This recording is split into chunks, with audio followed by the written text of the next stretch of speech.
meus queridos, tudo bom com vocês? Bem-vindos à nossa aula de Geografia. Estamos na aula do 7º ano, aula de número 46. Eu sou a professora Flaviane e não deixem então de ter em mãos os materiais. Caderno, caneta, lápis, borracha, tudo o que for necessário para as suas anotações.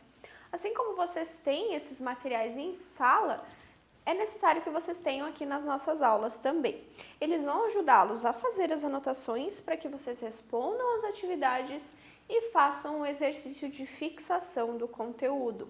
Toda vez que vocês sentam, escrevem, pausam, escrevem, vocês fazem esse exercício, vocês estão fixando, vocês estão gravando aquilo que a gente está conversando aqui. Então, não deixem de ter em mãos os materiais, porque eles fazem parte da nossa aula, combinado?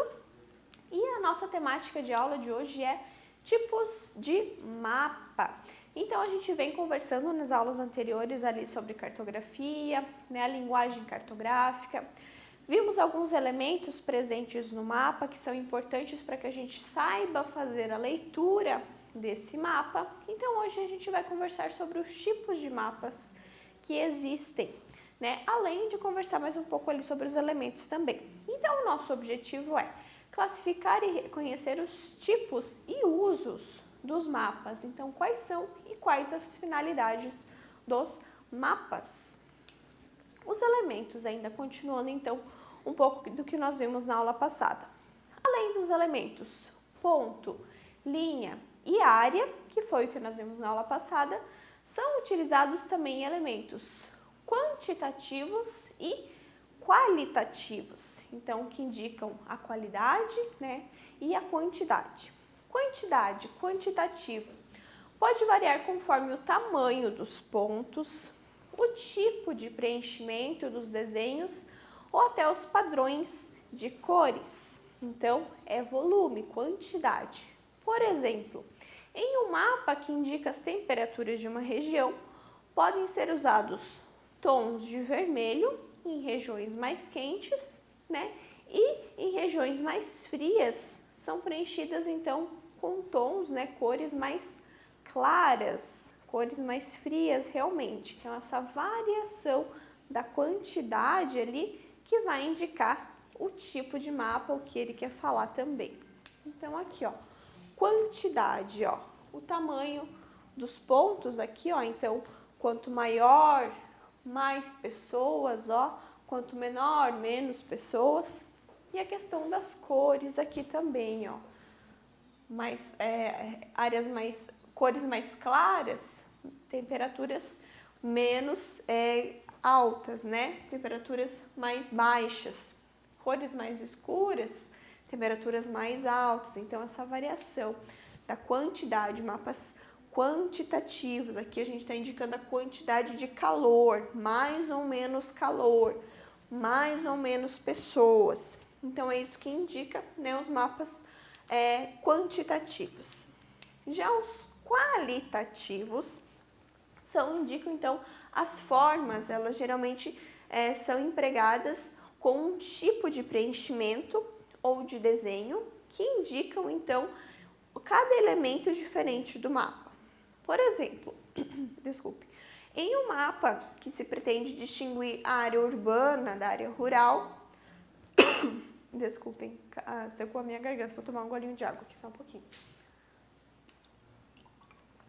Então, em um mapa onde a gente quer distinguir a área urbana da área rural, a gente pode, então, tem os elementos designados ali com legendas zonais, mas cada uma tem um preenchimento diferente. Aqui, como exemplo, eu usei, então, aqui, os tipos de biomas. Então, a gente vê que as cores, elas vão indicar tipos de coisas diferentes. Então, essa cor mais escura é o bioma da Amazônia. Um verdinho um pouco mais claro é o bioma da Caatinga, o bioma do Cerrado. Então, cada cor indica uma qualidade, um tipo diferente. Então, essa é a diferença do quantitativo para o qualitativo. O qualitativo indica coisas diferentes presentes no mapa, que nem ali o exemplo da região da zona rural, da urbana. A gente vai ter também Pode ter cores indicando também, então o vermelho é a zona rural, o verde é a zona urbana ou vice-versa, né? Então a cor ela indica um elemento diferente, cada elemento diferente dentro do mapa. Além dos elementos que a gente viu, quantitativos, qualitativos, ponto, linha, área, a gente tem também outros elementos, outros aspectos, que são o título, a orientação, a legenda, a escala e a projeção cartográfica, que a gente viu um pouquinho também sobre isso na aula passada ali rapidamente.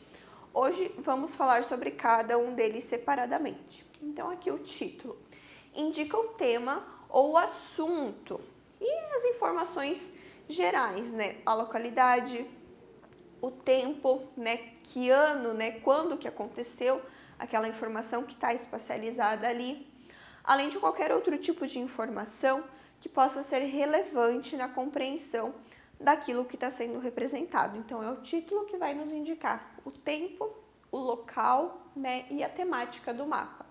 É a primeira coisa que uma pessoa deve observar ao ler o mapa, é o título, porque aí você vai saber do que está se tratando aquele mapa.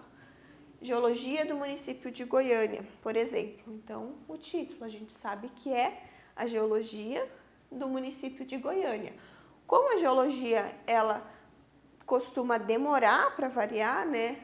Precisa passar milhares de anos para que a geologia ela altere, então aqui a gente não tem datação. A gente tem o tipo, né, sobre o que o mapa está tratando e o local que está sendo representado. Depois do título, a gente vai ter a legenda. É a especificação do significado atribuídos aos símbolos.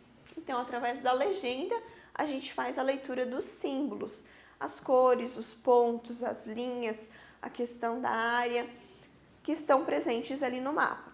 Podem, então, apresentar isso em forma de ícones, cores, áreas, né, como a gente viu daqueles elementos. Eles vão estar presentes aqui na legenda e, através da leitura da legenda, a gente consegue compreender a distribuição, então, do que está acontecendo no mapa. Aqui, por exemplo, as cores indicam as regiões do Brasil. Então, em verde a gente tem a região norte, em laranja a gente tem a região nordeste, em amarelo, centro-oeste e assim sucessivamente. Então, através da leitura aqui das cores, que é um mapa o quê? Quantitativo ou qualitativo? Qualitativo, porque cada cor indica uma região diferente. Então, através da leitura da legenda, a gente tem então a especificação de cada região do país. A escala é a proporção matemática entre a área real e a área que está sendo representada ali, a respectiva representação cartográfica. Existem dois tipos de escala que são mais utilizados: a escala numérica e a escala gráfica.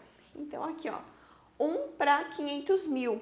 Então, a gente lê, ó, a cada 1 centímetro no mapa equivale, então, a 500 mil centímetros na realidade. Então, sempre vai ser 1 para, tananana, dependendo o que você quer representar ali no mapa.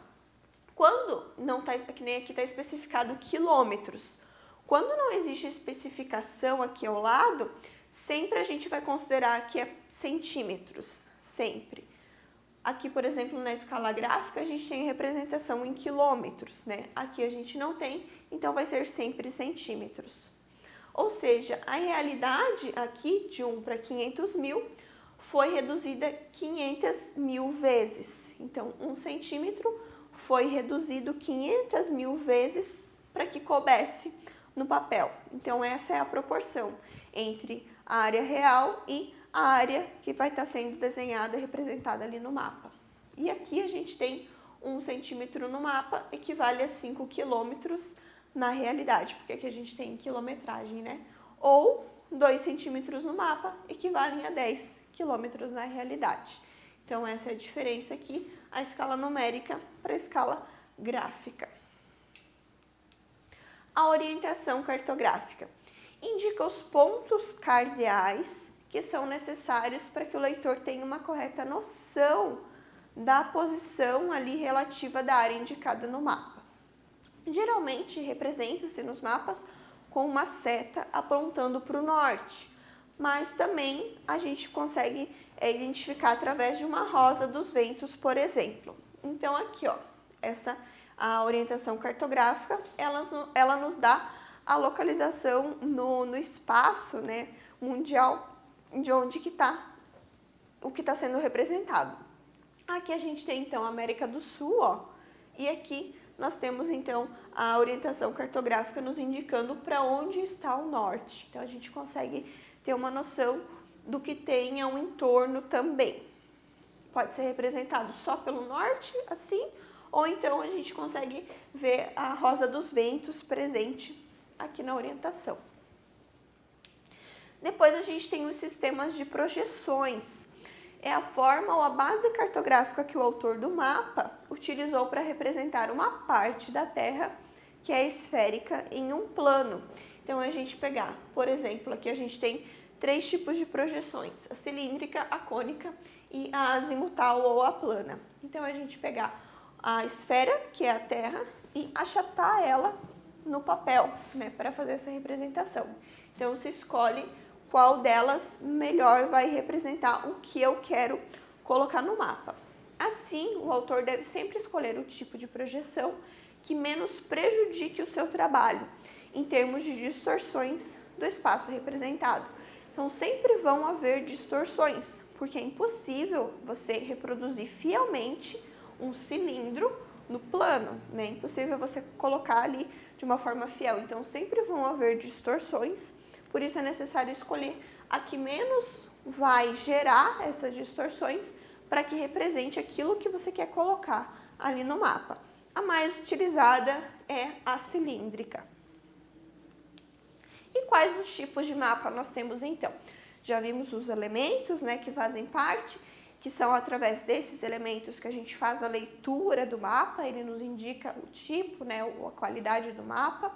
A legenda diz, traduz para nós os elementos que estão presentes ali no mapa e quais são os tipos que a gente tem. Nós temos mapas físicos, que são os que representam a superfície terrestre, né? Como, por exemplo, as formas de relevo, a hipossometria, que é a altitude, né, a altura. Isso vai ser dividido em cores aqui, ó, mapa hipossométrico aqui, ó, do estado de Santa Catarina, questões hidrográficas, clima, entre outros fatores. Então, tudo que indique questões físicas ali da região que eu quero representar. Aqui, por exemplo, ó, as áreas mais altas, elas estão representadas por cores mais escuras. Áreas mais baixas, pelas colorações mais esverdeadas aqui. Então, a partir da leitura que a gente faz aqui da legenda, a gente consegue identificar no mapa o que está sendo representado. Então, aqui a gente tem a questão das altitudes, né, em relação ao nível do mar aqui, áreas mais altas e áreas mais baixas. Então, como a gente pode ver aqui, ó, o centro do estado de Santa Catarina, ele é mais alto, né, que o restante ali das bordas. Mapas econômicos. São mapas que representam a produção do espaço econômico. Isto é, está relacionado às atividades econômicas exercidas na área que eu quero representar, bem como também a distribuição de dados estatísticos. Por exemplo, a receita financeira, né, o quanto aquele estado arrecada por ano, por mês, por determinado setor, por exemplo. Índice de população economicamente ativa, que é aquela população que está apta ao trabalho, que está trabalhando de uma região. Então, tudo que envolva a economia, tudo que envolva valores, a gente pode representar nos mapas aqui. Por exemplo, aqui, ó, economia, né? Brasil Economia é o nome do mapa. Então, aqui a gente tem as atividades econômicas que são exercidas no território nacional. Agropecuária, né? Por cores estão indicados os setores ali, setor agropecuário, comércio, aí aqui os pontos e linhas indicam algumas outras coisas também, as setas aqui indicam também outros tipos de atividades. Então, mapas econômicos eles também podem ser gerados, sempre respeitando o título, tendo aqui a legenda para que a gente possa fazer a leitura das cores e dos símbolos. Aqui a direção, a escala. Mapas demográficos.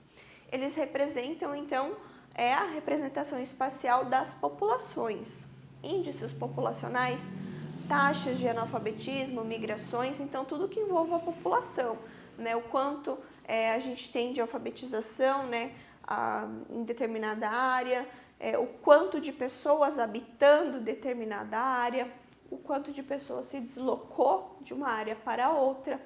Então aqui a gente tem a população, aqui a densidade demográfica, então é quantas pessoas, né, a quantidade de pessoas presentes em determinadas regiões. Varia por cor também, ó.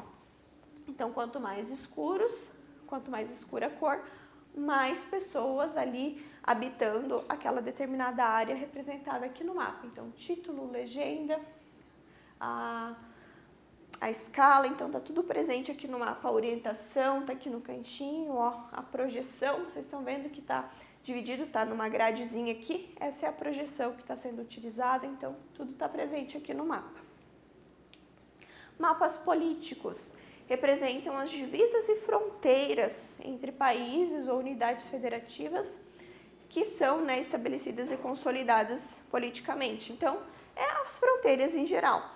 Podem ser as fronteiras de um estado, aí vai mostrar os municípios ali presentes, os estados brasileiros, ou então o mapa mundial vai mostrar os países. Então aqui a divisão política, aqui a gente tem a divisão dos estados presentes no Brasil.